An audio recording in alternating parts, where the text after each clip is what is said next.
예수님은 평안을 너희에게 끼치노니 곧 나의 평안을 너희에게 준다라고 말씀하고 있습니다.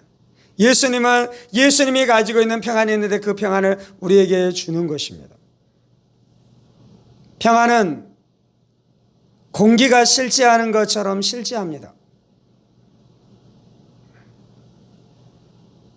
그래야지 예수님이 가지고 있는 평안이 되는 것입니다. 그래야지 예수님께서 그것을 우리에게 나눠줄 수 있는 것입니다. 동일하게 하나님의 평안, 하나님의 평강이 실제로 존재합니다. 그 평강이 예수님 안에 있는 것이죠. 예수님이 가지고 있는 것이죠. 그리고 그것을 가지고 계신 예수님께서 어떻게 하시는 것입니까? 우리에게 그것을 준다라고 말씀하고 있는 것입니다. 사랑하는 여러분, 여러분들은 예수님이 주시는 그 평안을 받으셨습니까? 예수님이 실제로 평안을 가지고 계셔요.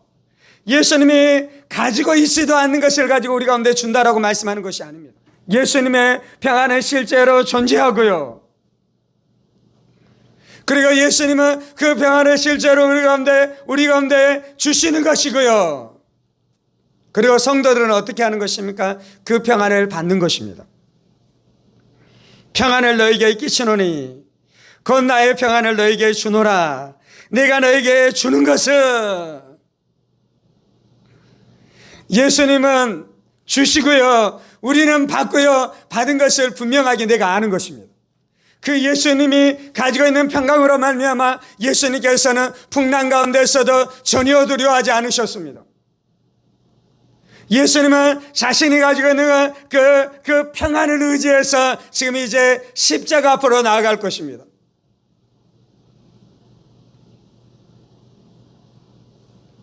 그 예수의 평강이 승리하게 하는 것입니다.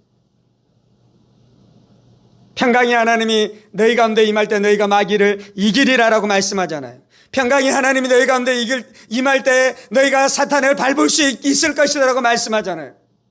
우리가 세상과 싸울 때 어떻게 싸울 수 있냐면요, 평강이 내 마음 안에 가득히 채워질 때 우리가 원수 마귀와 싸울 수 있는 것입니다. 세상은 그리스도를 이길 수 없는데요, 왜 예수 그리스도를 이길 수 없었습니까? 오늘 말씀의 주제로 이야기하자면 예수님은 예수님의 평강을 가지고 있기 때문인 것입니다. 세상이 하나님의 사람들, 성도들을 이길 수 없었습니다. 세상이 교회를 이길 수 없었습니다. 악한 사탄 마귀가 교회 가운데 수많은 박해와 수많은 공격으로 교회를 헤아려 했지만 교회를 이길 수 없었죠. 이유는 무엇입니까? 성도들이 가지고 있는 것, 교회가 가지고 있는 것이 있는데 그것이 바로 하나님의 평강, 예수님의 평강인 것입니다. 평강이 하나님이 속히 사단을 너희 발 아래에서 상하게 하시리라. 평강이 하나님이 사탄 마귀를 상하게 하는 것이고요. 우리 가운데 그 하나님이 계시는 줄 믿습니다.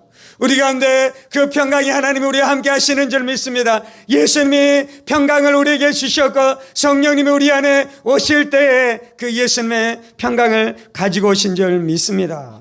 어떻게 하면 우리가 예수님의 평강을 가질 수 있습니까? 어떻게 하면 우리가 예수님의 평강을 나의 것으로 소유할 수 있습니까?